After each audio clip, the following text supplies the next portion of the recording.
अस्सलाम वालेकुम everyone, welcome to Ayesha medical education. आज इस वीडियो में हम लोग स्टडी करने जा रहे हैं ग्लोमेरुलर फिल्ट्रेशन रेट। बेसिकली हम लोगों ने चैप्टर स्टार्ट किया हुआ है urine formation of the renal physiology. Previous video में हम लोगों ने यूरिन फॉर्मेशन के 3 स्टेप्स देखे थे। फर्स्ट था हमारे पास ग्लोमेरुलर फिल्ट्रेशन, सेकेंड था हमारे पास रीअब्जॉर्प्शन और थर्ड था हमारे पास ट्यूब्यूलर सिक्रीशन। ठीक है, सो प्रीवियस वीडियो में हम लोगों ने कंप्लीट स्टडी कर लिया था glomerular filtration. Mean first step जो है वो हमारे पास यूरिन फॉर्मेशन का होता है फिल्ट्रेशन। ठीक है, सो उसको हम लोगों ने स्टडी किया था। उसके बाद आ जाता है हमारे पास ग्लोमेरुलर फिल्ट्रेशन रेट। मीन जो हमारे पास फिल्ट्रेशन होती है ग्लोमेरुलस के अंदर, उसका हम लोग रेट देखेंगे। उसमें बहुत सारी चीज़ें आ जाती है, उसमें कौन कौन से फैक्टर जो है उसको फेवर कर रहे हैं, कौन कौन से फैक्टर उसको अपोज कर रहे हैं और जो उसको रेगुलेट करते हैं, उन फैक्टर्स को हम देखेंगे। ठीक है, बेसिकली हम लोग जो मेनली पढ़ रहे हैं ग्लोमेरुलर फिल्ट्रेशन, मीन जो हमारे पास ये जो रेड कलर का स्ट्रक्चर ग्लोमेरुलस है उसके अंदर ये जो फिल्ट्रेशन हो रही है उसका रेट क्या है। ठीक है, so glomerular filtration rate it is defined as the quantity of the filtrate formed in the all nephrons of both kidneys in given unit time. ठीक है, जब भी हम किसी चीज़ का रेट निकालते हैं इट मीन्स कि हम लोग क्या कर रहे हैं, एक टाइम भी फिक्स कर रहे हैं, एक स्पेसिफिक ड्यूरेशन ऑफ टाइम में उसको देखेंगे। सो ये क्या है, हमारे पास एक क्वांटिटी है, मीन अमाउंट है। ठीक है, किस चीज़ की अमाउंट है, फिल्ट्रेट की। फिल्ट्रेट कब बनता है, जब ब्लड जो है वो इसमें एफरेंट एट्रियोल के थ्रू एंटर करके ग्लोमेरुलस में आता है, देन जो है वो फिल्ट्रेशन मेम्ब्रेन के थ्रू फिल्टर हो के किस में चला जाता है, बोमेन्स कैप्सूल में। और जो बोमेन्स कैप्सूल में जाता है वो क्या होता है, फिल्ट्रेट होता है, नॉट ब्लड। ठीक है, क्योंकि यहाँ पे जो है वो फिल्ट्रेशन हो गई है उसकी, अब क्या है यहाँ पे प्लाज्मा बनेगा या फिल्ट्रेट, ग्लोमेरुलर फिल्ट्रेट। ठीक है, सो ये क्या है, बेसिकली हमारे पास अमाउंट है कि हमारे पास कितना फिल्ट्रेट बनता है यहाँ से फिल्टर होने के बाद सारी की सारी नेफ्रॉन्स में। और वो सारी नेफ्रॉन्स किसकी हैं, दोनों किडनीज़ की। ठीक है, हमारे पास पेयर होता है किडनी का और एक किडनी में मिलियंस ऑफ द नेफ्रॉन है और हर नेफ्रॉन के अंदर एक ग्लोमेरुलस है और हर ग्लोमेरुलस के अंदर क्या हो रहा है, हमारे पास फिल्ट्रेशन हो रही है। ठीक है, सो ये एक नेफ्रॉन की बात नहीं है, दोनों किडनी की मिलियंस ऑफ द नेफ्रॉन की बात हो रही है कि उनके अंदर जो फिल्ट्रेट बन रहा है उसकी कितनी क्वांटिटी है गिवन यूनिट टाइम में। ठीक है, सो इसकी नॉर्मल जो GFR वैल्यू होती है, ग्लोमेरुलर फिल्ट्रेशन रेट की जो वैल्यू होती है वो कितनी होती है, 125 ml पर मिनट और दी 180 लीटर पर डे के अकॉर्डिंग देखें तो वो कितना बनता है, 180 लीटर, और मिनट के अकॉर्डिंग देखें तो ये बनता है 125 मिलीलीटर, मीन 1 लीटर से थोड़ा अबव बनता है। नेक्स्ट है हमारे पास फिल्ट्रेशन फ्रैक्शन। ठीक है, filtration fraction it is the fraction of the renal plasma which becomes filtrate. ठीक है, अब यहाँ पे क्या है, प्लाज्मा आ गया है। ठीक है, प्लाज्मा फर्दर क्या बनता जा रहा है, फिल्ट्रेट। ठीक है, डिफरेंट पॉइंट्स पे क्या होगा, इस फिल्ट्रेट की क्वांटिटी में भी चेंज आएगा और क्वालिटी में भी चेंज आएगा। मीन कहीं पे रीअब्जॉर्प्शन हो रही होगी, नेक्स्ट जाके इसमें सिक्रीशन हो रही होगी, तो उसके कंपोनेंट्स भी डिफर करते जाएंगे और उसकी क्वांटिटी भी डिफर करती जाएगी। ठीक है, सो इसमें क्या है कि रिनल प्लाज्मा जो हमारे पास फिल्ट्रेट बनता है उसकी हम लोग फ्रैक्शन देखेंगे। ठीक है, इसमें हम लोग क्या करते हैं, फ्रैक्शन में रेशियो निकालते हैं ग्लोमेरुलर फिल्ट्रेशन की, फिल्ट्रेशन रेट की एंड रिनल प्लाज्मा फ्लो की। GFR ऑलरेडी हमें पता है वो कितना है, 125 मिलीलीटर पर मिनट, एंड हमारे पास रिनल प्लाज्मा फ्लो कितना है, 650 ml पर मिनट। ठीक है, अगर इसको हम डिवाइड करें देन हम इसको क्या करेंगे, 100 से मल्टीप्लाई करेंगे क्योंकि ये हमारे पास परसेंटेज है, सो ये आ जाता है हमारे पास 19.2%। ठीक है, ये क्या है, फिल्ट्रेशन फ्रैक्शन है। सो नॉर्मली जो है ये हमारे पास 15 to 20% वेरी करता है। सो अगर 20 से अबव है तो इसका मतलब फिल्ट्रेशन फ्रैक्शन एक्सेसिवली ज़्यादा है, और अगर 15 to 20 के दरमियान लाई कर रहा है तो ये क्या है, नॉर्मल वैल्यू है। नेक्स्ट है हमारे पास प्रेशर डिटरमाइनिंग फिल्ट्रेशन और द ग्लोमेरुलर फिल्ट्रेशन रेट। ठीक है, मीन ऐसे कौन से फैक्टर्स हैं जो डिटरमाइन करते हैं हमारे GFR को। ठीक है, इसमें आता है glomerular capillary pressure, colloidal osmotic pressure and hydrostatic pressure in Bowman's capsule. ठीक है, अब इनके अंदर ना कुछ स्पेसिफिक वर्ड्स होंगे जिनको हम लोगों ने आइडेंटिफाई करना है। ग्लोमेरुलर कैपिलरी प्रेशर क्या है, it is the pressure exerted by blood in the glomerular capillaries. वो तो नाम से ही शो कर रहा होगा कि ये कहाँ पर प्रेशर होगा, ग्लोमेरुलस की कैपिलरीज में।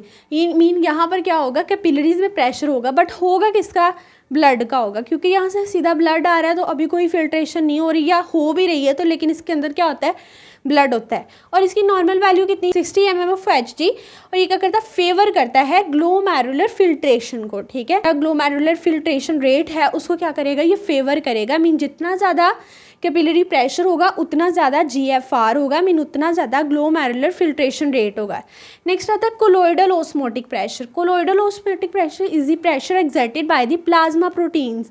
हमने प्रीवियस वीडियो में बात की थी कि यहाँ पर क्या होता है, ब्लड में सब चीज़ें जो है वो फिल्टर हो जाती हैं और नीचे प्लाज्मा आ जाता है एक्सेप्ट प्रोटीन्स। ठीक है, प्रोटीन्स क्यों नहीं यहाँ पे फिल्टर होती, क्योंकि जो हमारे पास पिलरी के अंदर जो पोर्स हैं उनका साइज़ कितना है 0.1 माइक्रो, जो कि बहुत स्मॉलर है प्रोटीन के साइज से। सो प्रोटीन जो है वो हमारे पास फिल्टर नहीं होती। दैट्स वाई प्रोटीन क्या करती हैं, यहाँ पर एक प्रेशर लगाती हैं, इसको हम कहते हैं कोलोइडल ऑस्मोटिक प्रेशर। और ये प्रेशर क्या करता है, अपोज करता है ग्लोमेरुलर फिल्ट्रेशन को, मीन GFR के रेट को कम करता है। नॉर्मल वैल्यू कितनी है 25 mm/Hg। नेक्स्ट है हमारे पास hydrostatic pressure in the Bowman's capsule. हमें समझना होगा कि ग्लोमेरुलर कैपिलरीज में क्या था, ब्लड था, और यहाँ पे क्या होगा, प्लाज्मा या फिल्ट्रेट होगा, फिल्ट्रेट बोलेंगे। ठीक है, सो यहाँ पर प्रेशर कौन एग्जर्ट करेगा, फिल्ट्रेट। यहाँ पर कौन प्रेशर एग्जर्ट कर रहा था, ब्लड। ठीक है, इसको B लिख देते हैं।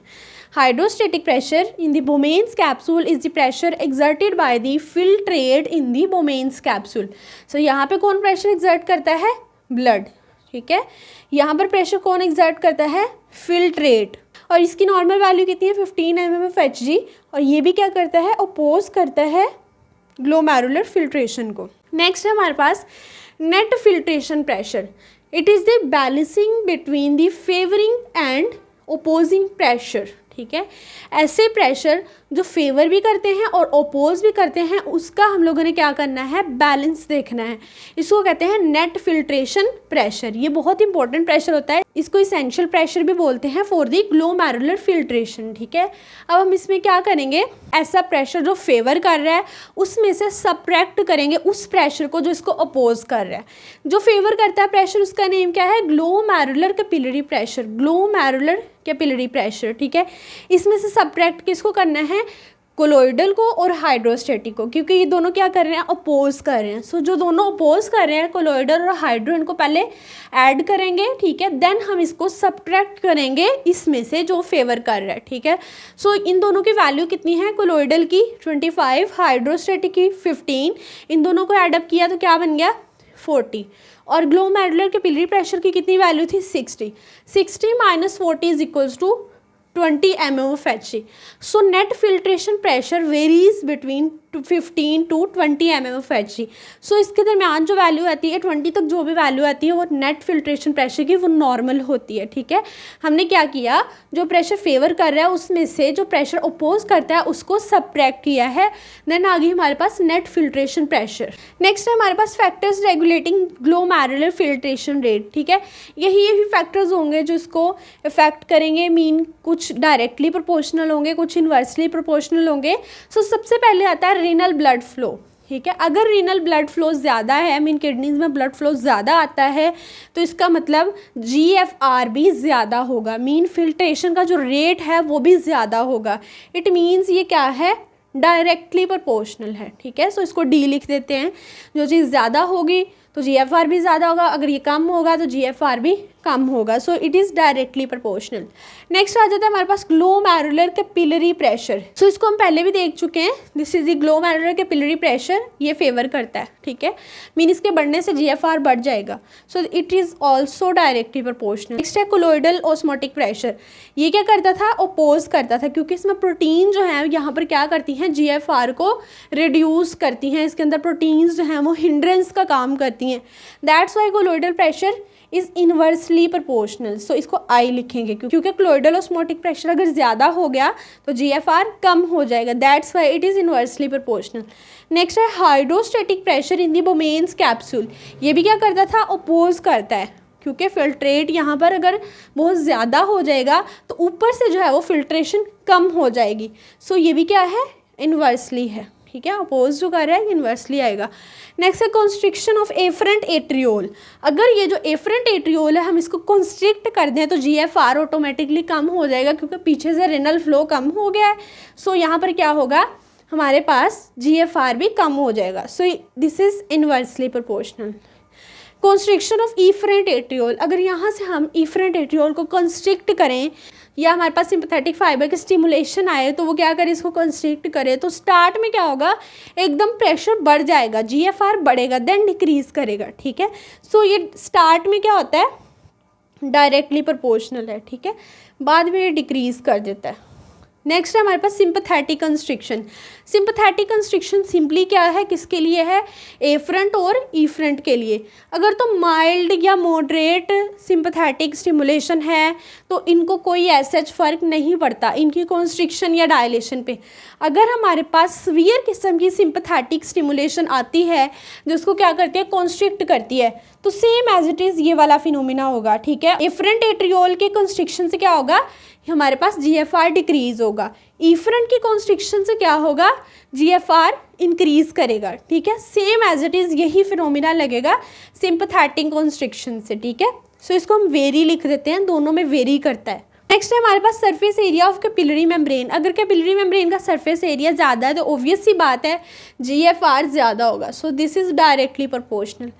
परमिबिलिटी ऑफ कैपिलरी मेम्ब्रेन, अगर कैपिलरी मेम्ब्रेन की परमिबिलिटी ज़्यादा है तो ओबियसली GFR भी ज़्यादा होगा, so it is also directly proportional. Next हमारे पास hormonal or the other factors. इसमें क्या है, कुछ फैक्टर्स इंक्रीज़ करते हैं जो क्या करते हैं, वेजोडाइलेशन करवाते हैं। उसमें आता है हमारे पास dopamine and prostaglandins E2, mean इनके इंक्रीज़ होने से वेजोडाइलेशन होती है एंड GFR क्या करता है, इंक्रीज़ करता है।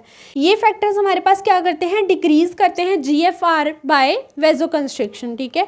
इसमें आता है एंजियोटेंसिन 2 एंड नोरएड्रेनालिन, ये क्या करेंगे, डिक्रीज़ कर देंगे GFR को एंड हमारे पास क्या होगा, वेजोकंस्ट्रिक्शन होगी। वेजोकंस्ट्रिक्शन से ये डिक्रीज़ करते हैं, ये वेजोडाइलेशन से इंक्रीज़ करते हैं।